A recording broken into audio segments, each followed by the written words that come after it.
Bapak Ibu Saudara sekalian, mari kita sama-sama membaca satu bagian firman Tuhan dari kitab Kejadian pasal yang ke-21. Kitab Kejadian pasal yang ke-21, ayat yang ke-8 sampai ayat yang ke-21. Kitab Kejadian pasal yang ke-21, ayat yang ke-8 sampai ayat yang ke-21. Saya akan membacakan buat Bapak Ibu Saudara sekalian memperhatikannya. Kejadian pasal 21 ayat yang ke-8, LAI memberikan judul Abraham mengusir Hagar dan Ismail. Ayat yang ke-8 demikian firman Tuhan. Bertambah besarlah anak itu dan ia disapih. Lalu Abraham mengadakan perjamuan besar pada hari Ishak disapih itu. Pada waktu itu Sarah melihat bahwa anak yang dilahirkan Hagar, perempuan Mesir itu bagi Abraham, sedang bermain dengan Ishak, anaknya sendiri. Berkatalah Sarah kepada Abraham, usirlah hamba perempuan itu beserta anaknya, sebab anak hamba ini tidak akan menjadi ahli waris bersama-sama dengan anakku Ishak. Hal ini sangat menyebalkan Abraham oleh karena anaknya itu. Tetapi Allah berfirman kepada Abraham, janganlah sebal hatimu karena hal anak dan budakmu itu. Dalam segala yang dikatakan Sarah kepadamu, haruslah engkau mendengarkannya. Sebab yang akan disebut keturunanmu ialah yang berasal dari Ishak.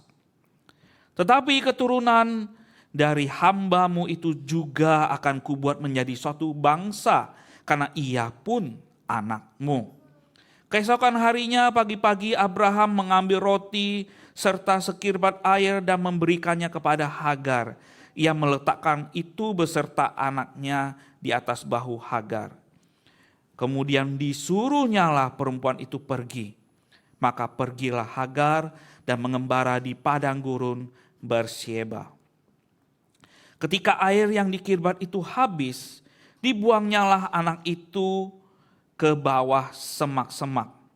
Dan ia duduk agak jauh, kira-kira sepemanah jauhnya. Sebab katanya, tidak tahan aku melihat anak itu mati. Sebab ia duduk di situ, menangislah ia dengan suara nyaring. Allah mendengar suara anak itu.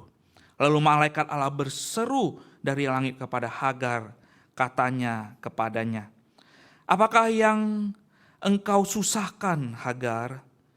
Janganlah takut, sebab Allah telah mendengar suara anak itu dari tempat ia terbaring. Bangunlah, angkatlah anak itu dan bimbinglah dia. Sebab aku akan membuat dia menjadi bangsa yang besar. Lalu Allah membuka mata Hagar sehingga ia melihat sebuah sumur. Ia pergi mengisi kirbatnya dengan air. Kemudian diberinya anak itu minum. Allah menyertai anak itu sehingga ia bertambah besar. Ia menetap di padang gurun dan menjadi seorang pemanah. Maka tinggallah ia di padang gurun Paran, dan ibunya mengambil seorang istri baginya dari tanah Mesir. Sampai sedemikian jauh pembacaan firman Tuhan. Bapak Ibu Saudara sekalian, kalau bicara tentang kasih dan keadilan, kita bisa melihat di sini ada sebuah dilema. Ini PowerPoint-nya susah ya. Udah dinyalain. Oke. Kalau kita di sini melihat kasih dengan keadilan itu ada sebuah dilema, bukan? Dilemanya kalau kita mau mengasihi, kadang-kadang disebut juga wah kurang adil karena terlalu mengedepankan kasih. Kadang-kadang juga ada yang mengatakan kalau terlalu adil kesannya itu terlalu keras, terlalu tegas sehingga kelihatannya kurang mengasihi. Bapak Ibu Saudara sekalian, saya mau kasih sebuah contoh ya. Misalnya nih ya, ada seorang anak muda, dia sedang terlilit hutang ya.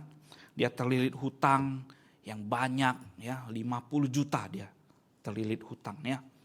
50 juta. Lalu suatu hari dia ke bank, dia lihat di meja kasir itu ya ada uang tumpukan 50 juta. Dalam pikirannya yang singkat dia lalu lihat, aduh seandainya kalau uang 50 juta itu langsung saya ambil, saya bayar hutang, wah lega hidup saya. Udah tenang ya. Lalu dia keluarin sesuatu yang tajam lalu menggertak tellernya itu. Ayo sini berikan saya 50 juta gitu ya. Ini uangnya kasih ke saya gitu. Wah di bank kan selalu ada polisi kan. Wah polisi tuh langsung lihat tuh langsung nangkep dia. Akhirnya singkat cerita dia dibawa ke depan di hadapan pengadilan. Hakim menjatuhi hukuman 3 tahun penjara kepada anak muda ini. Ya, lalu anak muda ini, sebentar Pak Hakim, dia berusaha membela diri. Sebentar Pak Hakim, saya itu cuma kemarin tuh khilaf ya. Saya itu pikiran pendek gitu ya. Saya mau minta ampun aja Pak Hakim ya. Karena sebetulnya iya saya nggak melukai siapapun. Dan uang itu juga belum saya ambil gitu. Jadi nggak ada masalah sebetulnya. Nah kalau Bapak Ibu Saudara sekalian lihat nih ya. Hakim yang adil itu menurut Bapak Ibu Saudara sekalian. Hakim yang adil ini akan melepaskan dia atau tetap dihukum 3 tahun penjara? Hakim yang benar-benar adil, dia akan tetap dihukum. Masuk ke dalam penjara. Karena dia sudah merampok bank. Meskipun uangnya nggak dia ambil, nggak ada satu orang pun yang dia lukai, dia tetap harus menanggung akibat dari kesalahannya dia. Nah, hakim di dunia ini pun, yang di dunia ini saja sudah bisa seadil itu. Apalagi Tuhan kita. Tapi meskipun demikian Bapak Ibu Saudara sekalian, kadang-kadang dilema ini tidak segampang yang kita pikirkan, bukan? Ada orang juga yang berpikir bahwa kalau kasih itu ya, kasih Allah itu gimana cara kita memahami kasih Allah? Kasih Allah yang besar, yang mengampuni dosa ya. Kadang-kadang orang bisa salah persepsi juga ya. Orang berpikir kasih Allah yang besar itu digambarkan seperti seorang kakek yang sayang sekali sama cucunya ya. Wah ya ada kalau kakek cucunya ya datang ke rumahnya, lompat sana, lompat sini, lari sana, lari sini. Ya ada vas bunga yang begitu indah, yang kuno. Wah kesenggol, hampir jatuh. Wah kakeknya langsung tangkep ya. Wah mise. Kayak nggak apa-apa. Nah ya tetap disayang cucunya ya. Wah jadi orang salah persepsi pikir wah Allah itu selalu mengasihi ya. Meskipun kita itu berbuat kesalahan ya. Dia seumpama kakek yang sayang cucunya. Nggak marah, ya, nggak menghukum, ya, selalu membelai, mengasihi kita, gitu ya. Tetapi di sisi yang ekstrim, ada orang berpikir Allah itu adil, selalu menghukum dosa. Ya, kalau seperti seorang polisi, ya, polisi yang adil, ya. Wah, satu kali ada orang nyetir, ya udah kuning di lampu merah, ya stopan udah kuning, dia lewat aja. Wah waktu kuning, waktu pas dia lewat tuh merah. Lalu di stop sama polisi. Ya polisi yang adil itu akan gimana? Tetap ditilang Bapak Ibu Saudara sekalian. Meskipun dia kata, aduh sorry, saya seumur hidup ya Pak Polisi, saya gak pernah langgar lampu merah, saya selalu nurut. Ya kali ini saya kelewatan gitu ya. Saya buru-buru. Nah, polisi yang benar-benar adil, itu kalau salah pasti dihukum. Nah, orang akan berpikir bahwa Allah juga seperti itu. Ya, sehingga kalau kita hari ini kita mengalami hal yang buruk, atau apa kita disenggol bajai kali mobil kita, ya, kita berpikir, aduh cilaka gue, pagi ini gue lupa saat teduh, ya ini hukuman dari Allah ini, gitu ya. Kita berpikir seperti itu. Jadi Bapak Ibu Saudara sekalian, kasih dan keadilan, adil dan kasih, ini gimana di dalam pikiran kita kadang-kadang bisa terjadi dilema. Nah Bapak Ibu Saudara sekalian, tapi kita mau lihat bahwa kasih dan keadilan Tuhan itu Tuhan nyatakan di dalam kehidupan kita melalui pengorbanan Yesus Kristus, sehingga Dia mengampuni dosa kita. Dari kisah yang kita lihat Bapak Ibu Saudara sekalian, dari yang kita baca ini, kita bisa melihat bahwa sesungguhnya Abraham dan Sarah ini sudah berdosa. Berdosa karena apa? Karena mereka meragukan janji Allah kepada mereka. Bapak Ibu Saudara sekalian, kita mengikuti bukan kisahnya Abraham di dalam minggu-minggu di kebaktian umum yang ketiga ini. Secara berurutan kita membahas tentang tokoh Abraham ini. Kita bisa melihat bagaimana Abraham dan Sarah meragukan janji Allah. Janji Allah yang memberikan keturunan kepada mereka. Mereka meragukan dengan cara melakukan, mewujudkan dengan caranya sendiri, yaitu si Sarah menyerahkan Hagar, budaknya itu, kepada Abraham untuk didekati, dan kemudian lahirlah seorang anak. Ketika anak itu lahir, terjadilah konflik di dalam keluarga Abraham. Konflik itu sebetulnya konflik antara Sarah dengan Hagar.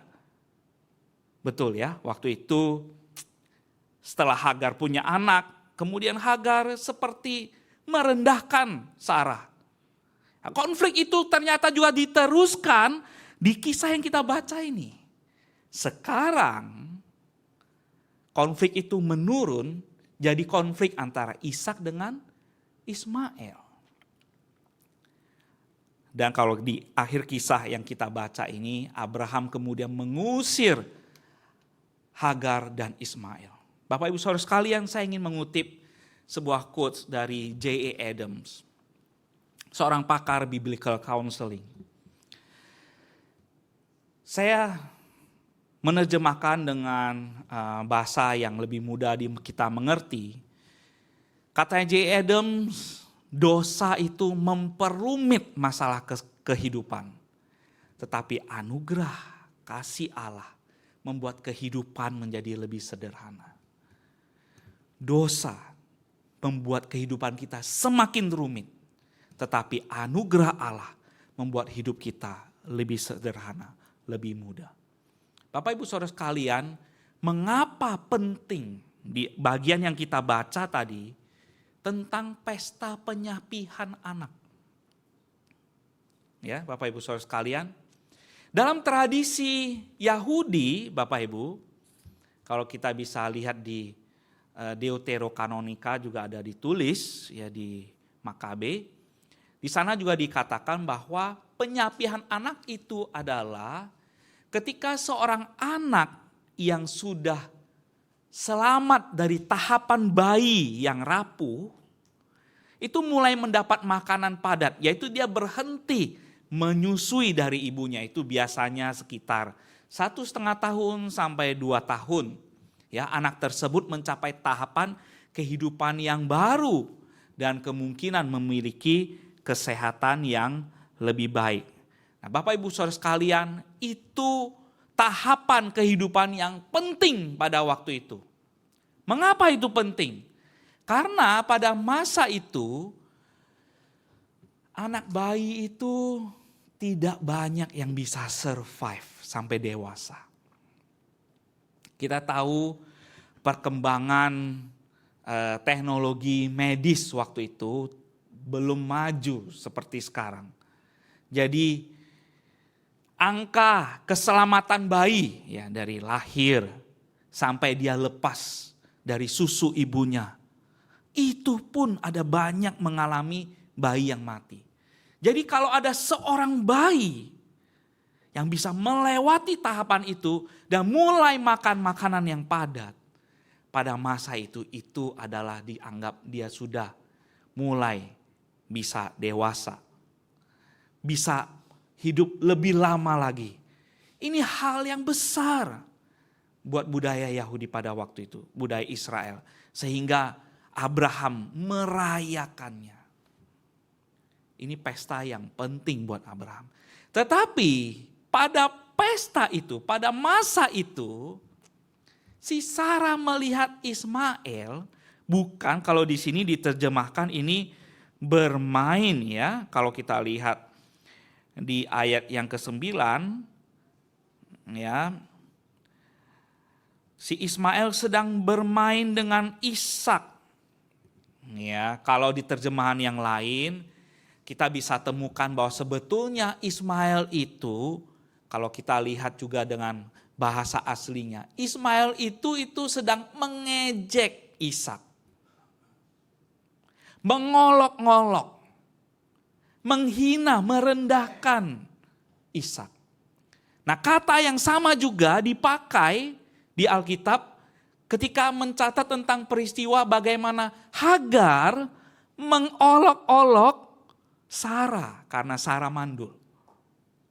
Nah, Bapak Ibu Saudara sekalian, kita bisa melihat konflik dosa dari orang tua ini kemudian diteruskan sampai ke anaknya. Nah, ini jadi problem buat Sarah. Sarah kemudian mengaitkan dengan hal yang lebih penting lagi, yaitu ketika ini dipandang sebagai ada kaitannya dengan warisan. Bahwa Ismail ini tidak meneruskan warisan. Warisan yang ditujukan kepada Ishak. Nah, Bapak Ibu Saudara sekalian, atas tindakannya ini, atas tindakannya Ismail ini, Abraham kemudian mengikuti perkataannya Sarah. Sarah meminta Abraham mengusir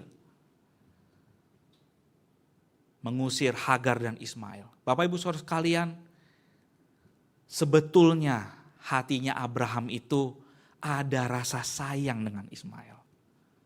Ya, oleh sebab itu permintaannya Sarah kepada Abraham ini sebetulnya buat Abraham itu nggak make sense. Ya masalah kecil lah, cuma diolok-olok, cuma ya anak-anak main lah gitu ya kira-kira lah ya. Seperti itu. Tapi itu sangat serius buat Sarah.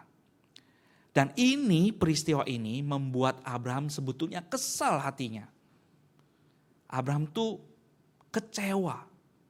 Dan merasa kayaknya pertimbangannya Sarah ini salah. Gak masuk akal. Gak perlu diikutin. Ya. Nah, Bapak Ibu Saudara sekalian, tapi Sarah mempertimbangkan dengan jauh. Sampai dikaitkan dengan Ismail ini tidak mendapat bagian dari warisannya Abraham. Nah, Bapak Ibu Saudara sekalian, di hukum yang berlaku pada waktu itu, untuk anak-anak selir itu bisa dibebaskan atau dikeluarkan dari rumah. Karena memang supaya dengan alasan mereka mendapatkan kebebasan. Anak-anak budak, anak-anak selir. Dari hasil hubungan intim dengan tuannya, itu bisa dilepas keluar. Itu hukum yang berlaku pada waktu itu. Nah, oleh sebab itu Abraham mengikuti. Karena apa? Karena Tuhan memberikan dua perintah kepada Abraham. Perintah yang pertama apa? Abraham, jangan sebel. Ya, jangan sebel itu jangan kesal, jangan dongkol. Jangan kecewa atau tidak senang, ya. Ini kaitannya karena Abraham punya reaksi dengan Sarah. Ya, Tuhan menghiburkan hatinya. Tuhan menenangkan hatinya Abraham. Dengarkanlah Sarah, perintah kedua. Dengarkan dia. Apa alasan Allah meminta Abraham mendengarkan Sarah. Karena Allah sudah berjanji kepada Abraham dan Sarah bahwa dari keturunan Ishaklah itulah yang mendapatkan perjanjian dari Allah. Yang disebut keturunan Abraham itu adalah yang dari Ishak. Bapak Ibu Saudara sekalian, Allah melindungi perjanjiannya kepada Abraham dan Sarah melalui memelihara kehidupannya Ishak. Meminta Abraham mengikuti, dengarkanlah permintaannya Sarah itu. Lalu Abraham mengusir Hagar dan Ismail. Bapak Ibu Saudara sekalian, meskipun demikian, konsekuensi yang mereka terima akibat dosa, Tuhan tetap mendengar dan Tuhan membuat Ismail menjadi bangsa yang besar karena dia juga anak Abraham. Allah melindungi dan memelihara Hagar dan Ismail. Allah memberkati, melindungi Ismail karena dia juga adalah anaknya Abraham meskipun melalui selirnya.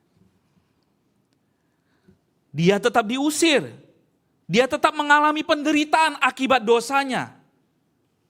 Tetapi di dalam kesulitan yang dia alami, Tuhan yang baik, kuasanya lebih besar daripada kesalahan yang mereka buat. Tuhan tetap melindungi dia. Tuhan tetap menjaga perjanjiannya.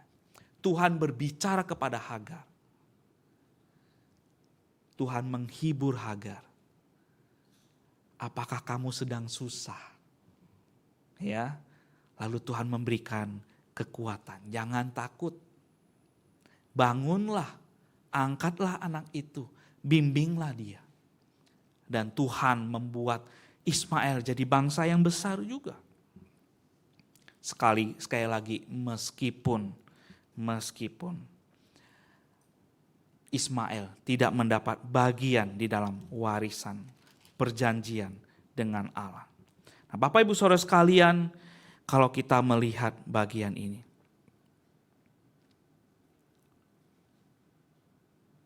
apa yang dapat kita pelajari dari kisah ini Bapak Ibu Saudara sekalian?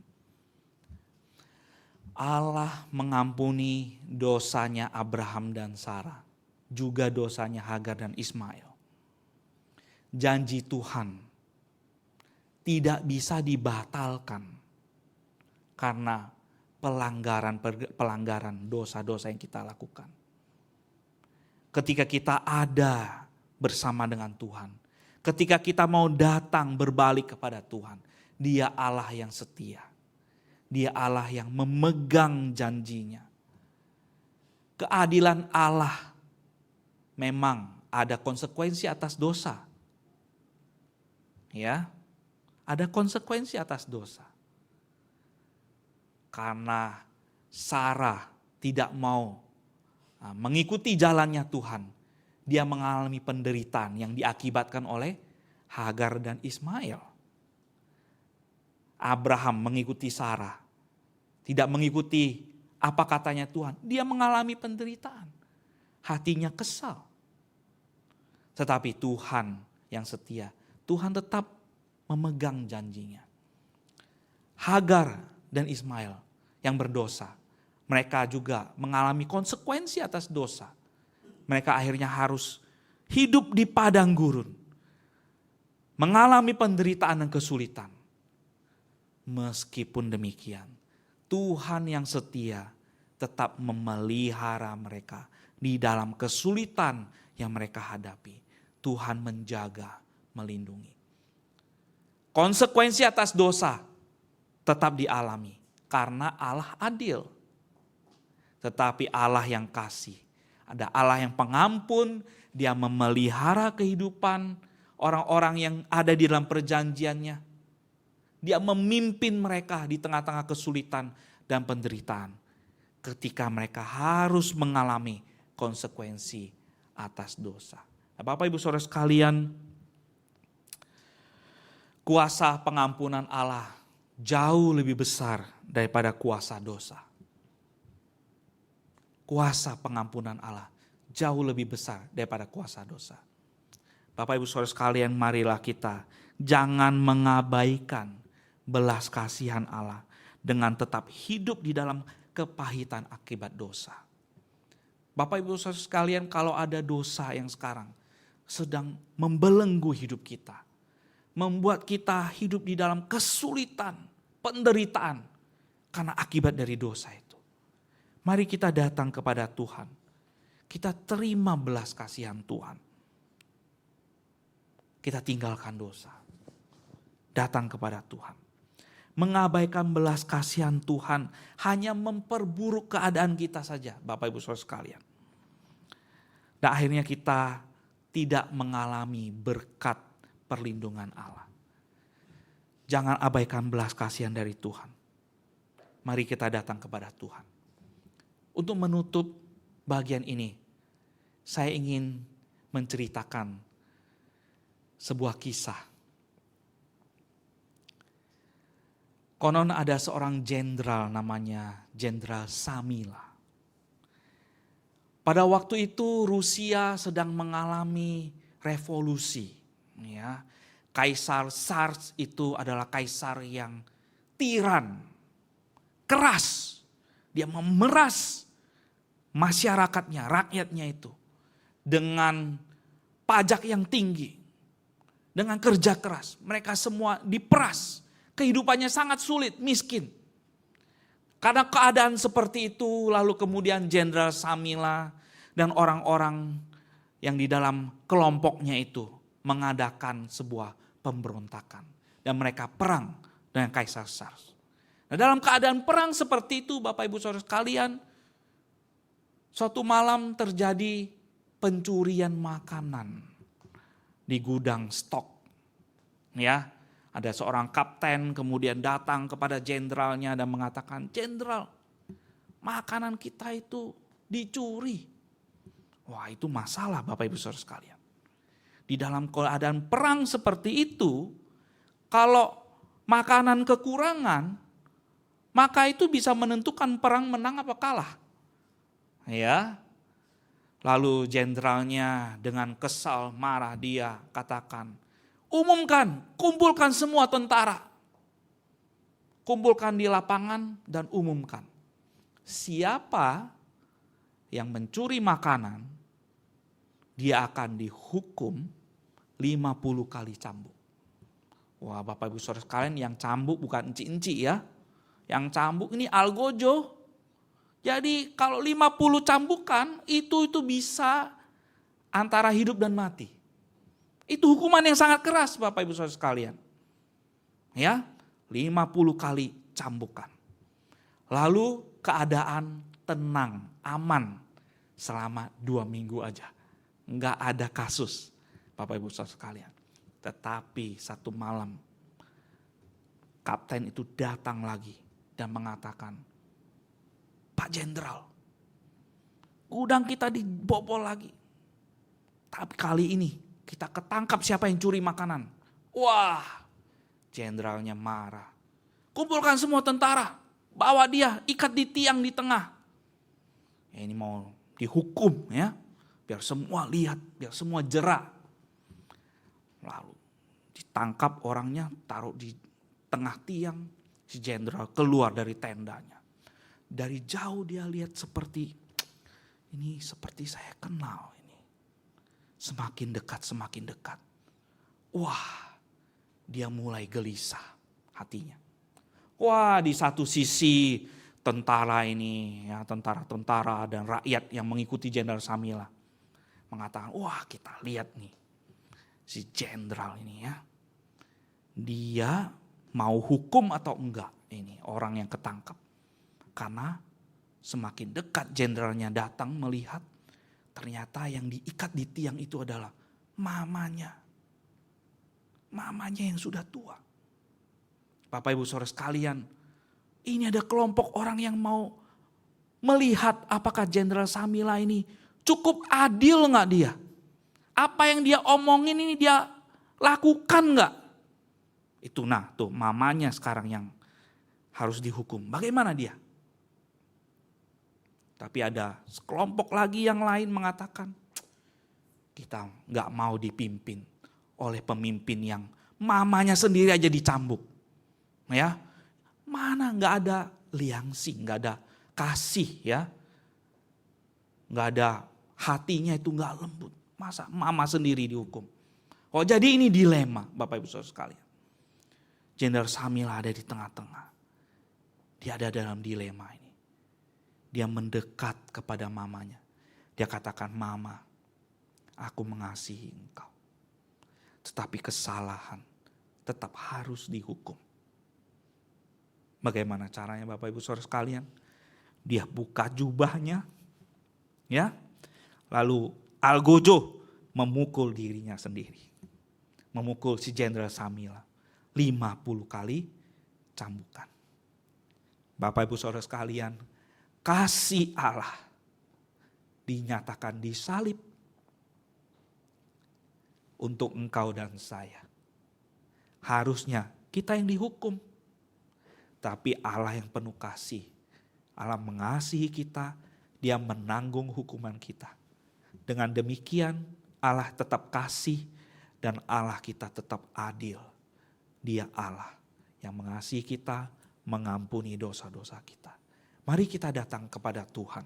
Kita tutupkan mata kita pejamkan mata kita. Kita datang kepada Tuhan, kita berdoa.